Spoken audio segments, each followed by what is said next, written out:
Reason to get excited with this phone. This is the Tecno Spark 30 na Transformer Bumblebee Edition. It's been a long while last ako nakahawak ng yellow na phone. This is one of my favorite colors. Bakit nga ba ako excited? This phone is IP64 rated. Meron siya 64MP na Sony IMX682 na camera sensor. Ang ganda selfie camera, meron pa siyang dual color temperature flash. Meron siyang dual speaker tuned by Dolby Atmos. And probably the best of all, meron siyang 5 years na fluency. All of that below 6,000 pesos ang kanang early bird rate. Want to know more? Don't go away after this quick intro.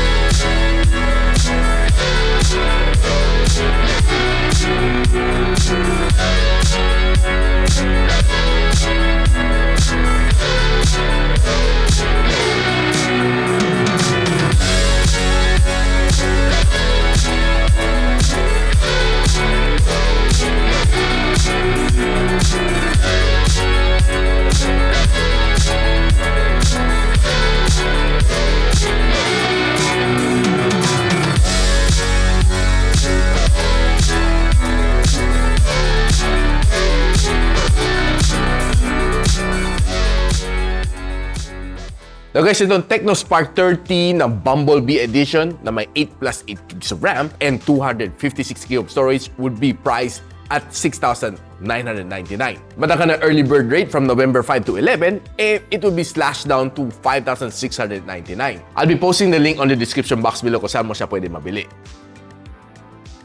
Now, first things first, ang ganang design. I really love yung ganang design. It's color yellow. Perfect na perfect to sa aking channel kasi black and yellow din ang aking team. At first, nung binuksan ko yung box, and by the way, yung box niya is a different experience kasi medyo pabuka siya. Parang the same way paano magbukas ng door ni Bumblebee sa Transformer movies. Ganun ang unboxing experience na makukuha mo dito sa kanya. Now, I love the way yung pag-touch ng yellow dito sa kanya. It looks really nice and very, very Transformer-like yung pagka-Bumblebee niya. And if you're a big fan ng Transformer kay Bumblebee, I think you should buy one of this for your collection. Kita niyo yung Transformer logo dito, medyo fingerprint smudgy nga lang siya kasi shiny ang likod niya. Now, nung sinundot ko ang kanyang SIM tray, you'd see a triple card slot dito. Pwede ka maglagay ng isang micro SD card plus dalawang 4G na SIM. I love the way yung pag-feel ko dito sa phone na ito and it really feels great dito sa aking kamay. Saktong-saktuhan lang siya. What you'll really love dito sa kanya is yung kanyang default na wallpaper, which is of course Transformer din, pasok sa kanyang team. And you'll see several icons dito na naka-custom made just for this phone. Now, this phone is being powered by the MediaTek Helio G91. And nung chinek ko ang kanyang Antutu benchmark, it gave me a 240,000 points. And if you break it down, this is the score. 192 ang kanyang loop score plus 99% kanyang stability dito sa Wild Extreme. Ito ang score na nakuha ko sa Geekbench sa kanyang CPU benchmarking and sa kanyang GPU benchmarking. And itong phone na ito has a 5 years na fluency, giving you 5 years of smoothness or 60 months na smoothness dito sa phone na ito. It doesn't mean na walang lag ka mafe-feel dito sa phone na ito, but it ensures you to give you a 5 years na smooth experience. But for me, I would say it's debatable kasi every user experience is different. Now, this phone has a 5,000 mAh of battery, can support up to 18 watts na charging speed. Now, charging from 0 to 100 takes you around mga near 2 hours to complete the full charging cycle. Now, nung ginamit ko naman siya as my daily driver, this one can last you through a day without charging. Pero expect mo naman at the end of the day, medyo paubos na ang yung battery. Roughly siguro below 20%, I would say. Pero kung heavy gamer ka, I would say na siguro after half a day, mag-charge ka na. Nung minanol rate ko tong phone na ito para sa screen on time, I was able to get a roughly 8 hours of screen on time. Now, one thing to note dito sa kanyang battery is meron siyang AI charging protection. Now, itong mode na ito would enable you to prolong your battery life kasi it would only charge it up to 80% ang kanyang maximum capacity to be able to extend yung battery life niya. And good news, meron din siyang bypass charging para sa mga heavy gamers din out there. And sabi ni Tecno, this one can give you up to 4 years na battery durability as long as naka-turn on yung smart AI na charging protection. So don't forget to turn it on. Now, itong phone na ito has a 6.78-inch na IPS LCD display. Meron siya 90Hz of screen refresh rate and up to 800 nits of maximum brightness. Nung tinry ko naman siya on outdoors, okay naman. Kaya ko pa rin naman makakita dito sa phone na ito using it normally under the direct sunlight, but mas malinaw pa rin when you're under shaded area. But I would say na makikita mo pa rin ang display kahit tanghaling tapat. Now, one thing to like dito sa kanyang display is almost symmetrical ang kanyang bezel dito, and I highly commend Tecno for making it symmetrical. So, scrolling on your favorite socials dito, I would say smooth na smooth. Wala kang maging problema dito sa kanya as long as you have a good internet connection. Mafe-feel mo naman dito is smooth ang iyong browsing experience. Nung nanonood ako ng video dito on YouTube, I would say okay, not so bad ang kanyang experience dito. Just don't expect to perform like an AMOLED display. But if you're watching together with the whole family and barkada this phone na ito, okay naman siya. Now, one thing na pinagmamalaki ni Tecno dito sa phone na ito, dual symmetrical ang kanyang speakers. So, may 6 na butas ka dito sa taas, and meron ka rin 6 na butas dito sa ilalim. And it's being tuned by Dolby Atmos. Tara, pakinggan natin.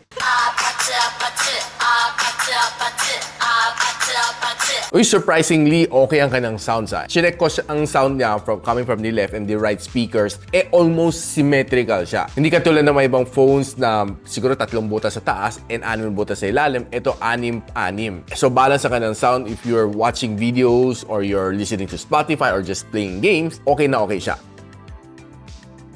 Now, speaking of games, nilaro natin ang Farlight 84, Call of Duty Mobile, and Honor of Kings. Na pagdating sa Honor of Kings, I would say na okay ang kanyang experience dito. The gameplay was okay, smooth naman siya based sa aking graphical settings na sinet ko dito. Okay ang kanyang controls dito. Fast naman ang response ng every single touch ko dito sa kanya, and the gameplay was quite smooth. Though there are some lags along the way na hindi natin maiwasan, but overall experience is not so bad. And one thing na nagustuhan ko dito, pwede mo siya i-set sa performance mode, and after 30 minutes of gameplay, uminit siya up to 47 degrees Celsius. Call of Duty Mobile, dito ko na feel na not so bad ang performance nito phone na ito.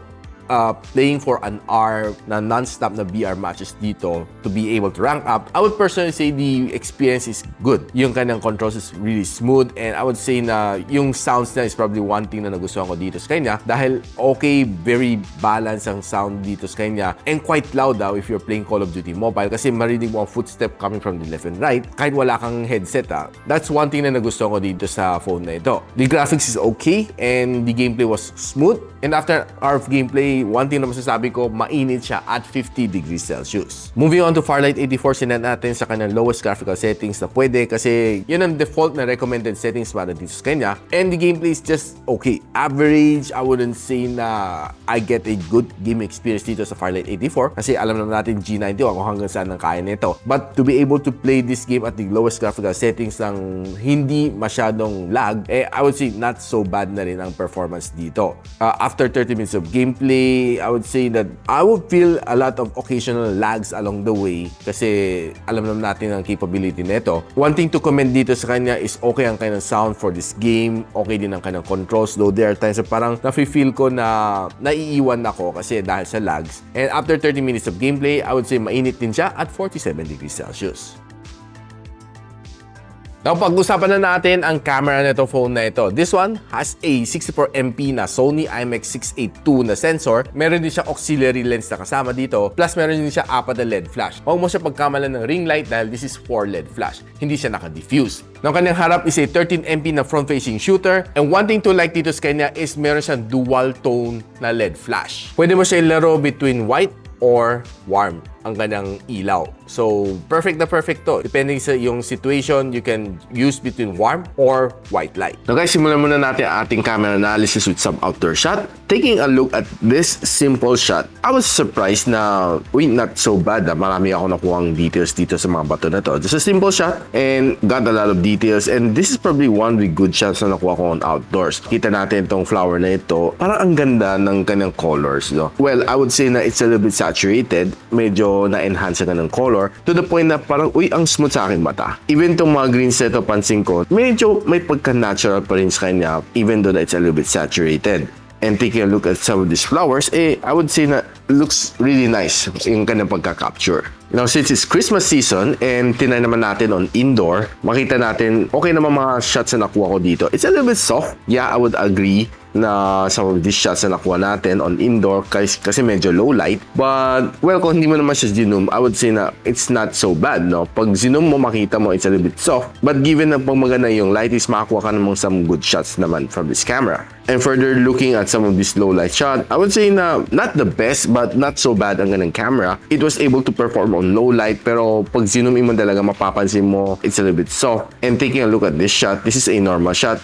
And this is a 2x zoom shot. Now, after zooming in for 2 times, okay pa rin naman siya, except na pag zoom in mo, makita mo na talagang medyo mas soft na siya. Now, kung ang hiling mo naman is food photography, I would say na not so bad din mga nakuha ko ditong shots sa mga pagkain. Looking not bad, basta as long as you have a ample good lighting, makakuha ka naman some good shots dito sa camera ni Tecno Spark 30. And looking at this ramen shot, wait, not so bad to be honest with you. But probably this is one of the best shot na nakuha ko from this camera. Medyo low light siya, no? Pinocus ko and nilower ko lang kundi ang exposure and was able to still get me some really good shot like this one. Even itong shot na ito looks really nice as well. And on pa-sunset, I was able to get a good shot like this one. Now, chinek din naman natin ang front-facing camera, was able to get a good, decent shot sa outdoor. I would say na it can preserve some details sa aking mukha. I was surprised na ang kanyang front-facing camera is not so bad at all. And if you look at some of the indoor shot, well, a little bit soft but still gets the job done. Pero mapapansin mo na medyo mas soft and nawawala naman konti mga details niya when you're using the camera on indoor. But given na magandang yung lighting on indoor, still, maganda pa rin ang makukuha mo dito sa kanyang camera. Now, if you're using the front-facing camera on indoor low light, I would say na not so bad. Though medyo hirap siya konti on low light, but given na magandang yung lighting, you'll be able to get some really good video. Now, using the rear camera, dito napansin ko medyo nakakahilo, no? Kasi I'm just using my bare hand taking this video. I would honestly agree na not so bad ang resolution, pero nakakahilo lang. Now guys, for $5,699 sa kanyang early bird rate, I would say this phone is pretty solid. Okay na okay siya para sa kanyang price dahil you get a limited edition na design. Ako personally, I love this color kasi perfect na perfect to sa theme ng aking channel. And I also like yung kanyang AI charging capability dito. Plus yung kanyang bypass charging dito sa loob is also perfect at its price point. IP64 rated din siya, so pag nawisikan ng tubig, okay pa rin siya. Won't have any problem. Huwag mo lang ilulublub. And given na meron sa Sony IMX682, it was able to capture some really nice snaps for me. Kaya guys, ano masasabi niyo dito sa phone na ito? I would recommend it to you if you're looking for a budget gaming phone na magandang design, plus okay ang kanyang camera, ang Tecno Spark 30. So if you want to know kung saan nyo pwede mabili itong phone na ito habang naka-promo, link on the description. And if you like this video, don't forget to share it to your friends. And a sub to this channel is definitely awesome. I'll see you in the next one. And so, ako para si Richmond, and you're watching Gadget Sidekick. Like and subscribe to my channel. Don't forget to hit that notification bell. For one of my latest uploads, click nyo dito. And for one of my popular uploads, click here.